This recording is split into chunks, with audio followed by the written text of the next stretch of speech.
Karimnagar graduate ఎమ్మెల్సీగా BJP అభ్యర్థి అంజిరెడ్డి విజయం సాధించారు. రెండో ప్రాధాన్యత ఓట్లతో ఆయన గెలుపొందారు. కాసేపట్లో అంజిరెడ్డి విజయాన్ని అధికారికంగా ప్రకటించనున్నారు. మొదటి ప్రాధాన్యతలో అభ్యర్థులు ఎవరికీ కోటా ఓట్లు రాలేదు. దీంతో ఎలిమినేషన్ ప్రక్రియ నిర్వహించారు అధికారులు.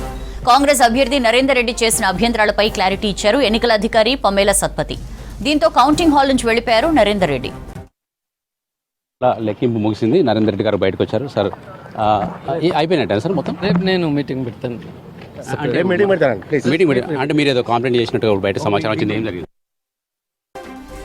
కరీంనగర్ గ్రాడ్యుయేట్ ఎమ్మెల్సీగా బీజేపీ అభ్యర్థి అంజిరెడ్డి విజయం సాధించారు. రెండో ప్రాధాన్యత ఓట్లతో ఆయన గెలుపొందారు. కాసేపట్లో అంజిరెడ్డి విజయాన్ని అధికారికంగా ప్రకటించనున్నారు. మొదటి ప్రాధాన్యతలో అభ్యర్థులు ఎవరికీ కోటా ఓట్లు రాలేదు. దీంతో ఎలిమినేషన్ ప్రక్రియ నిర్వహించారు అధికారులు. కాంగ్రెస్ అభ్యర్థి నరేందర్ రెడ్డి చేసిన అభ్యంతరాలపై క్లారిటీ ఇచ్చారు ఎన్నికల అధికారి పమేలా సత్పతి. దీంతో కౌంటింగ్ హాల్ నుంచి వెళ్లిపోయారు నరేందర్ రెడ్డి. డీటెయిల్స్ తెలుసుకుందాం. వెంకటేష్ మనతో లైవ్ లో జాయిన్ అవుతున్నారు. Venkatesh, graduates MLC election counting అయిపోయినట్లు తెలుస్తోంది. సో అంజిరెడ్డి గెలుపు అధికారికమేనా, ఎప్పుడు ప్రకటిస్తారు? సౌజన్య, చాలా ఉత్కంఠభరితంగా జరిగిన గ్రాడ్యుయేట్ ఎమ్మెల్సీ ఫలితము కోటా ఓటు చేరకుండానే బీజేపీ అభ్యర్థి విజయం సాధించినట్టుగా మనకు తెలుస్తుంది. ఎందుకంటే అధికారికంగా ప్రకటించాల్సి ఉంది. ఇప్పటికే కాంగ్రెస్ అభ్యర్థి చివరి వరకు కూడా పోరాటం చేసిన కాంగ్రెస్ అభ్యర్థి నరేందర్ రెడ్డి ప్రసన్న హరికృష్ణ ఎలిమినేట్ అయ్యే క్రమంలో తాను లీడ్లోకి వస్తానని చెప్పి చాలా ఆశలు పెట్టుకున్నారు. కానీ చివరి తర్వాత కూడా బీజేపీ లీడ్ కనబరిచింది. దీంతో టెక్నికల్గా కోటా ఓటు తేలకుండానే అందరూ ఎలిమినేషన్ అయ్యారు. చివరికి ఇద్దరు మాత్రమే మిగిలారు. బీజేపీ అభ్యర్థి అంజిరెడ్డి, నరేందర్ రెడ్డి ఇద్దరే మిగిలారు. కాబట్టి ఆటోమేటిక్గా లీడ్లో ఉన్న వాళ్ళను విజేతగా ప్రకటిస్తారు. ఈ విషయంలో నరేందర్ రెడ్డి అట్లా ఎట్లా చేస్తారని చెప్పి కొంత అభ్యంతరం వ్యక్తం చేస్తూ లేఖ కూడా కలెక్టర్కి ఇవ్వడం జరిగింది. కలెక్టర్ దాన్ని పరిశీలించిన తర్వాత అతనికి ఎక్స్ప్లెయిన్ చేయడం జరిగింది. అంటే ఎట్లా ఉంటుంది ఎమ్మెల్సీ ఫలితాల క్రైటీరియా ఎట్లా ఉంటుంది అనేది నరేందర్ రెడ్డికి ఎక్స్ప్లెయిన్ చేసిన తర్వాత ఆయన కౌంటింగ్ హాల్ నుంచి బయటకు వచ్చారు. బయటకు వచ్చిన తర్వాత మీడియా కూడా ఆయన్ను సంప్రదించి లేఖ గురించి అడిగినప్పుడు ఆయన కొంత చెప్పడానికి నిరాకరించాడు. అంతలోనే ఆయన ఓటమిని అంగీకరిస్తున్నారా అని అడిగినప్పుడు మాత్రం చాలా భావోద్వేగానికి గురై అక్కడి నుంచి వెళ్ళిపోయారు. మరోవైపు ఇది మనకు విజయం అని చెప్పుకోవచ్చు. బీజేపీ విజయం అయితే సాధించింది. టెక్నికల్గా కోటా ఓటు అయితే సాధించలేదు. 1,11,627 ఓట్లు రావాలి. కానీ ప్రసన్న హరికృష్ణ ఎలిమినేషన్ తర్వాత కూడా మనకు ఈ బీజేపీ అభ్యర్థికి ఆ కోటా నిండలేదు. కోటా అంటే మొత్తం పోలైన ఓట్లలో 50% ఓట్లు వచ్చి ఒక ఓటు ఎక్కువ రావాలి. కానీ ఆ టార్గెట్ని ఎవరు చేరుకోలేదు. లీడ్లో ఉన్న అంజిరెడ్డి కూడా చేరుకోలేదు. కానీ ఇంకా ఎవరు కూడా అభ్యర్థులు లేరు. ఎలిమినేషన్ చేయడానికి ఇంకెవరు అభ్యర్థులు లేదు. ఇక చేస్తే నరేందర్ రెడ్డిని చేయాలి. చేసిన తర్వాత ఇక మిగిలేదు కూడా అంజిరెడ్డే కాబట్టి టెక్నికల్గా ఆయన విజయం సాధించినట్లుగా అవుతుంది. అదే కలెక్టర్ అండ్ ఎన్నికల అధికారి పమేలా సత్పతి నరేందర్ రెడ్డికి ఎక్స్ప్లెయిన్ చేశారు. ఆయన మూడో ప్రియారిటీ ఓట్లు కూడా మళ్ళీ లెక్కించాలని చెప్పి కోరినట్టు తెలుస్తుంది. కానీ ఆల్రెడీ హిందీ నుంచి ఎలిమినేషన్ చేసినప్పుడు ఒకసారి ఎలిమినేషన్ అయిన వ్యక్తి ఓట్లను మరోసారి లెక్కించడం కుదరదు. అదే విషయాన్ని ఆయనకు చెప్పినప్పుడు ఆయన కన్విన్స్ అయినట్టుగా కూడా మనకు అర్థమవుతుంది. దాని మీద ఆయన రేపు మాట్లాడతామని చెప్తున్నారు. మరోవైపు బీజేపీ అయితే సంబరాలకు సిద్ధమవుతుంది. మొత్తం 2,24,000 ఓట్లు మనకు చెల్లినవిగా తేలింది. దాంట్లో 1,12,000 కోటా అని అనుకున్నారు. కానీ దాంట్లో మళ్ళీ కొన్ని చెల్లని ఓట్లు తీసేసిన తర్వాత 1,11,627ను కేటాయించారు. ఓవరాల్గా 56 మంది నుంచి 53 మందిని ఎలిమినేట్ చేశారు. ఫస్ట్ 54వ వ్యక్తి ప్రసన్న హరికృష్ణ ఉండే. ప్రసన్న హరికృష్ణ బీఎస్పీ నుంచి పోటీ చేసి దాదాపు 60,000 ఓట్ల ఫస్ట్ ప్రియారిటీ ఓట్లు తెచ్చుకున్నారు. ఆయనకు కూడా కొన్ని సెకండ్ ప్రియారిటీ ఓట్లు కలిసిన తర్వాత 63,000 ఓట్లకు చేరుకున్నారు. 63,000 ఓట్లకు చేరుకున్న ప్రసన్న హరికృష్ణ కంటే ముందు బీజేపీ అభ్యర్థి అంజిరెడ్డి ఉన్నారు. ఆయన తర్వాత నరేందర్ రెడ్డి ఉన్నారు. అయితే ప్రసన్న హరికృష్ణకు 60,000 ఓట్లు ఉన్నాయి కాబట్టి వాటిని చెరసగము పంచే క్రమంలో అప్పటికే ఉన్న బీజేపీ లీడ్ 5,000 ఓట్లను అధిగమిస్తామన్న ఆశ ఆయన తరచూ వ్యక్తం చేస్తూ వచ్చారు. కానీ అది నెరవేరలేదు. చివరికి కూడా బీజేపీ అభ్యర్థి లీడ్లోకి వచ్చారు. ఇది ఓవరాల్గా ఫలితానికి సంబంధించిన సమాచారం. అయితే ఈ 3 రోజులుగా ఇక్కడ కౌంటింగ్ సంబంధించిన ఉత్కంఠ కొనసాగుతున్నది. మొత్తం పోలైన ఓట్లలో 95% ఈ ముగ్గురికి మధ్యనే ఓట్లు షేర్ అయినాయి. తర్వాత పోస్టల్ బ్యాలెట్లు కూడా అట్లాగే వచ్చినాయి. తర్వాత కోటా నిర్ధారించే క్రమంలో కూడా చాలా టెన్షన్ వచ్చింది. ఇవన్నిటిని చూసిన తర్వాత ఈ ఫలితం మీద చాలామంది ఆసక్తి చూపిస్తూ వచ్చారు.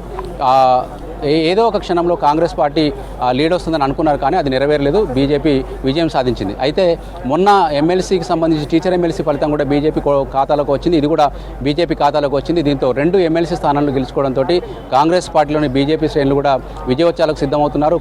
కేంద్ర హోంశాఖ సహాయ మంత్రి బండి సంజయ్ ఈ ప్రాంతంలో ఎంపీగా ఉన్నారు. ఆయన కూడా అంజిరెడ్డి తరఫున చాలా రోజులుగా ప్రచారం చేస్తూ వచ్చారు. దీంతో ఇక్కడ బీజేపీ మరోసారి బలపడిందని చెప్పేందుకు విజయోత్సవాల ద్వారా ఈ మొత్తం వాళ్ళ వాళ్ళ సంతోషాన్ని వ్యక్తం చేయబోతున్నారు సౌజన్య. ఓవరాల్గానైతే 3 రోజుల మారథాన్ కౌంటింగ్ తర్వాత దాదాపు 3వ తారీఖు ఉదయం 8 గంటల నుంచి ఇప్పుడు రాత్రి 8:30 గంటల వరకు కూడా మొత్తం హోరాహోరీ కౌంటింగ్ అయితే జరిగింది. అయితే ఈ పరిణామాలు ఎట్లా ఉంటాయి, ముఖ్యంగా బీసీ నినాదంతో వచ్చిన ప్రసన్న హరికృష్ణ కూడా దాదాపు ఇద్దరి జాతీయ పార్టీ అభ్యర్థులకు గట్టి పోటీ ఇచ్చారు. తర్వాత కాంగ్రెస్ పార్టీ అభ్యర్థి నెక్ టు నెక్ తలపడ్డారు. నిజానికి ఆయన విద్యాసంస్థల చైర్మన్, ఆల్ ఫోర్స్ విద్యాసంస్థలు నడిపిస్తూ రాజకీయాలతో పెద్దగా సంబంధం లేని వ్యక్తి. ఈ 5-6 నెలలుగా మాత్రమే ఆయన చాలామంది ఓటర్లను కలిసి ఎందుకు తనని గెలిపించాల్సిన ఆవశ్యకత ఉందని చెప్తూ వచ్చారు. ఆయనకు మద్దతుగా ముఖ్యమంత్రి రేవంత్ రెడ్డి కావచ్చు, తర్వాత మిగతా మంత్రులు కావచ్చు ప్రచారం చేశారు. ఆయన రాజకీయాలను ఇట్లాంటి ఓటమిని గతంలో చవిసీసి ఉండరు అనుకుంటా, అందుకే ఒకసారిగా భావోద్వేగానికి గురయ్యారు. గెలుపు ఓటములు స్పోర్టివ్గా తీసుకోవాలని నిజానికి ఆయన కూడా స్పోర్టివ్గా తీసుకుంటారని అనుకోవచ్చు. మరోవైపు బీజేపీ అభ్యర్థి లోపల అంజిరెడ్డి ఇంకా లోపలే ఉన్నారు. కొద్దిసేపట్లో కలెక్టర్ నుంచి విజయం సాధించినట్టుగా సర్టిఫికేట్ తీసుకొని బయటకు వస్తారని చెప్పొచ్చు. సౌజన్య, ఎంత డిఫరెన్స్ ఉంది వెంకటేష్ ఇద్దరికి?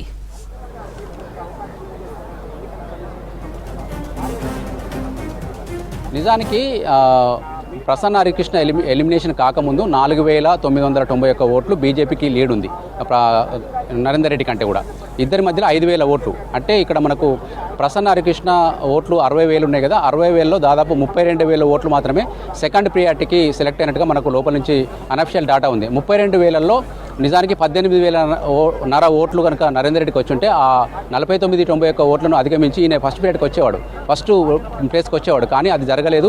450 ఓట్లు ఇంకా అదనంగా ఆయనకు అంజిరెడ్డికి యాడ్ అయినాయి. అంటే 4,991కి ఇంకొక 500 కూడా యాడ్ అయ్యేసరికి 5,500 సుమారు 5,500 ఓట్ల దాకా లీడ్కి వెళ్ళిపోయాడు. కాబట్టి ఫస్ట్ ప్లేస్లో అంజిరెడ్డి ఉండిపోయాడు, సెకండ్ ప్లేస్లో ఈయన ఉన్నాడు. కాబట్టి ఎవరికన్ని ఓట్లు అనేది దీంట్లో మనకు క్రైటీరియా కాదు. ఒకటి కోటా ఓటు నిండిందా లేదా చూస్తారు. కోటా ఓటు నిండినప్పుడు ఉన్న అభ్యర్థుల్లో ఎవరు లీడ్లో ఉన్నారో చూస్తారు. అది అంతవరకు మాత్రమే మనకు దీని ద్వారా విజయం ఖరారు చేసినట్టు తెలుస్తుంది. కాకపోతే మనకు ఫిగర్స్ మాత్రం అఫీషియల్గా రావాల్సి ఉంది. Soujanya. Yeah Venkatesh, thank you. Karimnagar graduate ఎమ్మెల్సీగా బీజేపీ అభ్యర్థి అంజిరెడ్డి విజయం సాధించారు. 2వ ప్రాధాన్యత ఓట్లతో ఆయన గెలుపొందారు. కాసేపట్లో అంజిరెడ్డి విజయాన్ని అధికారికంగా ప్రకటించనున్నారు. మొదటి ప్రాధాన్యతలో అభ్యర్థులు ఎవరికీ కోటా ఓట్లు రాలేదు. దీంతో ఎలిమినేషన్ ప్రక్రియ నిర్వహించారు అధికారులు. కాంగ్రెస్ అభ్యర్థి నరేందర్ రెడ్డి చేసిన అభ్యంతరాలపై క్లారిటీ ఇచ్చారు ఎన్నికల అధికారి పమేలా సత్పతి. దీంతో కౌంటింగ్ హాల్ నుంచి వెళ్లిపోయారు నరేందర్ రెడ్డి. ముగిసింది, నరేందర్ రెడ్డి గారు బయటకు వచ్చారు. సార్ అయిపోయినట్టే సార్ మొత్తం? రేపు నేను మీటింగ్ పెడతాను. మీటింగ్ అంటే మీరు ఏదో కంప్లైంట్ చేసినట్టు బయట సమాచారం వచ్చింది, ఏం జరిగింది సార్? రేపు నేను ప్రెస్ మీట్ పెట్టేస్తాను. అంటే మీరు ఇప్పుడు ఆ విజయాన్ని అంగీకరించి బయటకు వచ్చారా, లేకుంటే ఏమైనా అభ్యంతరాలు ఇంకా? ఏదేమైనా ఒకసారి రేపు నేను ప్రెస్ మీట్ సార్ రేపు మార్నింగ్ పెడతారు. ఓకే, అంటే ఇప్పుడు కలెక్టర్ అనౌన్స్ చేస్తారు కదా సార్, అనౌన్స్ చేసినానికి మీరు అంగీకరించినట్టేనా? మీడియా రిక్వెస్ట్ సార్, అందరికీ మీడియా చిన్న రిక్వెస్ట్, మార్నింగ్ ప్రెస్ మీట్ పెడతారు. కరీంనగర్, నిజామాబాద్, ఆదిలాబాద్, మెదక్ గ్రాడ్యుయేట్ ఎమ్మెల్సీగా బీజేపీ అభ్యర్థి అంజిరెడ్డి విజయం సాధించారు. ఆయనది మెదక్ జిల్లా రామచంద్రపురం. అంజిరెడ్డి భార్య సంగారెడ్డి జిల్లా బీజేపీ అధ్యక్షురాలిగా ఉన్నారు. అంజిరెడ్డి వివిధ వ్యాపారాలు చేస్తున్నారు. ఎస్ఆర్ ట్రస్ట్ పేరుతో పలు సేవా కార్యక్రమాలు నిర్వహిస్తున్నారు. గత ఎన్నికల్లో ఎమ్మెల్యేగా పోటీ చేయాలని భావించినా టికెట్ దక్కలేదు. అయితే కరీంనగర్, నిజామాబాద్, ఆదిలాబాద్, మెదక్ గ్రాడ్యుయేట్ ఎమ్మెల్సీగా అవకాశం ఇచ్చింది బీజేపీ. కరీంనగర్, నిజామాబాద్, ఆదిలాబాద్, మెదక్ గ్రాడ్యుయేట్ ఎమ్మెల్సీగా బీజేపీ అభ్యర్థి సి అంజిరెడ్డి గెలుపొందారు. ఆయనది మెదక్ జిల్లా రామచంద్రపురం. అంజిరెడ్డి భార్య సంగారెడ్డి జిల్లా బీజేపీ అధ్యక్షురాలిగా ఉన్నారు. అంజిరెడ్డి వివిధ వ్యాపారాలు చేస్తున్నారు. ఎస్ఆర్ ట్రస్ట్ పేరుతో పలు సేవా కార్యక్రమాలు నిర్వహిస్తున్నారు. గత ఎన్నికల్లో ఎమ్మెల్యేగా పోటీ చేయాలని భావించినా టికెట్ దక్కలేదు.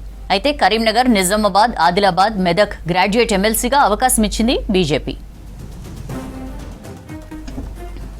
కరీంనగర్ గ్రాడ్యుయేట్ ఎమ్మెల్సీగా బీజేపీ అభ్యర్థి అంజిరెడ్డి విజయం సాధించారు. 2వ ప్రాధాన్యత ఓట్లతో ఆయన గెలుపొందారు.